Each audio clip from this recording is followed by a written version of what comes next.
नमस्कार दोस्तों, आप सभी का लॉ सिखो के दैनिक समाचार विश्लेषण में। तो चलिए देखते हैं आज हम किन आर्टिकल्स के बारे में बात करेंगे। आज हम बात करेंगे भारत और नेपाल के रिलेशंस के बारे में कि कैसे ये रिलेशंस और आगे बढ़ रहे हैं, कौन कौन से कार्यक्रम हैं जिसमें हम साथ में मिलकर काम कर रहे हैं। कुछ प्रोजेक्ट्स के बारे में बात करेंगे जहाँ पर मदद कर रहा है भारत नेपाल की। इन सारी चीज़ों के बारे में ये आर्टिकल बात करता है, तो हम एक विस्तृत चर्चा करेंगे। उसके बाद में न्यूज इन फ्लैश है जो कि लॉ सिखो का इनिशिएटिव है, जिनमें हम उन समाचारों के बारे में चर्चा करते हैं जो कि परीक्षा के लिए, जो कि एग्जाम्स के लिए इंपॉर्टेंट है। तो चलिए मैं आगे बढ़ूँ उससे पहले लॉ सिखो की कुछ कोर्सेज और पैकेजेस है। इन्हीं में से एक कोर्स है लॉर्ड ऑफ द कोर्सेज, जो कि जुडिशरी की प्रिपरेशन के लिए है। उसके अलावा लॉ सिखो के और भी कुछ कोर्सेज है। इन सारे कोर्सेज की जानकारी आपको लॉ सिखो की वेबसाइट पे मिल जाएंगी। तो आज का एमसीक्यू देखते हैं, वह यह है कि बैड बैंक, जिसे हम असेट रिकंस्ट्रक्शन कंपनी कहते हैं, उनमें से कौन सा, निम्न में से कौन सा उनका फंक्शन नहीं है, उनका कार्य नहीं है। आपको ऑप्शन ए है एनपीए से डील करने में ये मदद करता है कमर्शियल बैंक की। ऑप्शन बी है ये मनी लैंड करता है, टू लैंड मनी, मतलब ये उधार देता है। ऑप्शन सी है टू टेक डिपॉजिट्स, ये डिपॉजिट्स लेता है। ये option D, option C and B both. जो भी आपका उत्तर हो कमेंट बॉक्स में जरूर लिखिए। तो चलिए डिस्क्रिप्टिव क्वेश्चन देखते हैं, वर्णनात्मक प्रश्न देखते हैं। वह यह है कि discuss the area of coordination between India and Nepal as a friendly nation, कि इंडिया और नेपाल के बीच में कौन से ऐसे एरियाज है कोऑर्डिनेशन के, वो आपको चर्चा करनी है। आप आपका उत्तर 250 शब्दों में लिख सकते हैं।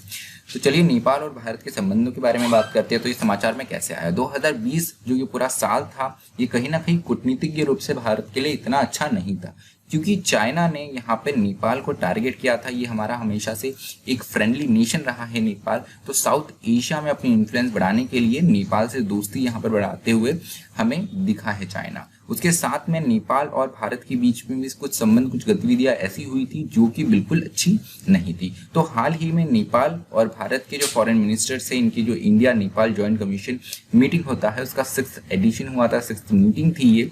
तो इनमें कुछ बायलैटरल रिलेशंस के बारे में बात की गई है। तो इस मीटिंग में क्या चर्चा की गई थी वो हम देख लेते हैं। सबसे पहले जैसे हमारे यहाँ पे वैक्सीन तैयार हो गई है, कोविशील्ड और कोवैक्सीन, तो ये वैक्सीन जो है हम नेपाल को भी देंगे और नेपाल को इससे मदद मिलेगी कि वो कोविड-19 से लड़ सके। उसके अलावा कुछ डेवलपमेंट पार्टनरशिप्स है, जैसे Motihari to Amlekhganj petroleum product pipeline जो है उसे चितवन तक एक्सटेंड किया जाएगा। उसके अलावा एक न्यू पाइपलाइन रहेंगी जो कि सिलगुड़ी से नेपाल का जो झापा है वहां तक इसे बनाया जाएगा। उसके अलावा रेलवे लाइन भी अपग्रेड की जाएंगी, जयनगर कोरथा वया जनकपुरी, ये एक पूरी रेल लाइन तैयार करने की बात, इसे अपग्रेड करने की बात की गई है। उसके अलावा रक्सल और काठमांडू में भी ब्रॉड गेज रेल लाइन जो है ये प्रोजेक्ट शुरू होगा। उसके साथ में कुछ बायलैटरल एंगेजमेंट है, जैसे क्रॉस बॉर्डर मूवमेंट जो होता है भारत के लोग और नेपाल के लोगों के बीच में, इसमें और ज़्यादा इसको अच्छा बनाया जाएगा कि कैसे भारत और नेपाल के जो लोग हैं आपस में एक दूसरी कंट्रीज में मूव कर सके। उसके साथ में जो गुड्स हैं, नेपाल को बहुत से जो मैक्सिमम गुड्स है वो भारत से ही जाते हैं, तो इसको भी कैसे अच्छा बनाया जाएगा, इसके लिए भी कार्य किए जाएंगे। उसके अलावा इंटीग्रेटेड चेक पॉइंट पोस्ट है आईसीपीस, जो कि बिरगंज और बिरात नगर में है, तो ये चेक पॉइंट्स नए बनाए जाएंगे। उसके अलावा नेपालगंज में 3rd आईसीपी बनाया जाएगा। उसके अलावा construction of checkpoint at Bhairahawa is to be begin, तो भिरवाहा में जो चेक पॉइंट बनना है उसका भी कार्य शुरू हो गया है। उसके अलावा सी पोर्ट्स में जो ट्रेडिंग के लिए मदद मिलती है नेपाल को भारतीय सी पोर्ट से, वो भी मदद अभी और बढ़ाई जाएंगी, क्योंकि नेपाल एक लैंडलॉक्ड कंट्री है। ये इसके कहीं भी सीमा सी से नहीं लगती है, समुद्र से नहीं लगती है, तो भारतीय बंदरगाहों का उपयोग करता है। तो इस और भी नेपाल को मदद मिलेंगी। उसके अलावा पंचेश्वर जो मल्टीपर्पज प्रोजेक्ट है, यहाँ पे भी भारत का एक बड़ा इन्वेस्टमेंट है जो नेपाल में हो रहा है।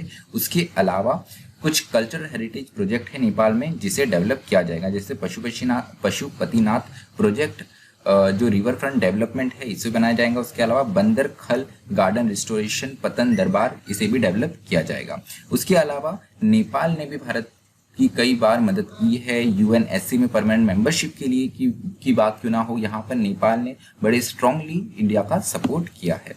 तो चलिए आप देख सकते हैं रक्सल से अमेलखगंज तक अभी भी ये 41 किलोमीटर पाइपलाइन है जिसे अभी और एक्सटेंड किया जाएगा। उसके अलावा पंचेश्वर जो है प्रोजेक्ट, ये पोलिटिकल प्रोजेक्ट को डेवलप किया जा रहा है, और भी बहुत सारे एरियाज है जहाँ पे हमारे प्रोजेक्ट स्टार्ट हो चुके हैं और होने वाले हैं।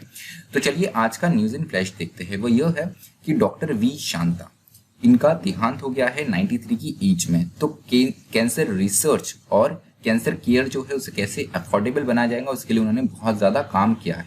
तो यहाँ पर उन्होंने और उनके जो मेंटर थे एस कृष्णामूर्ति, इन्होंने एक कैंसर इंस्टीट्यूट तैयार किया था चेन्नई में, जहाँ पर बहुत कम दामों में कैंसर का इलाज होता था। बहुत से जो बेड्स 60% बेड्स तो ऐसे थे जो फ्री ऑफ कॉस्ट थे। तो इन्हें मैग्सेसे अवार्ड मिला है 2005 में, पद्म भूषण मिला है 2006 में और 2016 में इन्हें पद्म विभूषण मिल चुका है। उसके अलावा सुभाष चंद्र बोस, नेताजी सुभाष चंद्र बोस जो है, अब से उनकी जो बर्थ एनिवर्सरी है, जयंती है, जो कि 23 जनवरी को होती है, वो पराक्रम दिवस के रूप में मनाया जाएगा। तो ये नेताजी की 125वीं बर्थ एनिवर्सरी होगी। तो हमारी यूनियन कल्चर मिनिस्ट्री जो है इन्होंने अनाउंस किया है कि अब ये पराक्रम दिवस रहेगा, मतलब डे ऑफ करेज। तो चलिए, अगर आपको इस वीडियो की पीडीएफ चाहिए तो वो आप हमारे टेलीग्राम चैनल से डाउनलोड कर सकते हैं। इसके अलावा अगर आपको और कोई जानकारी चाहिए तो वो आप लॉसिको की वेबसाइट से ले सकते हैं। इसी तरह पढ़ते रहिए, मेहनत करते रहिए। थैंक यू, धन्यवाद।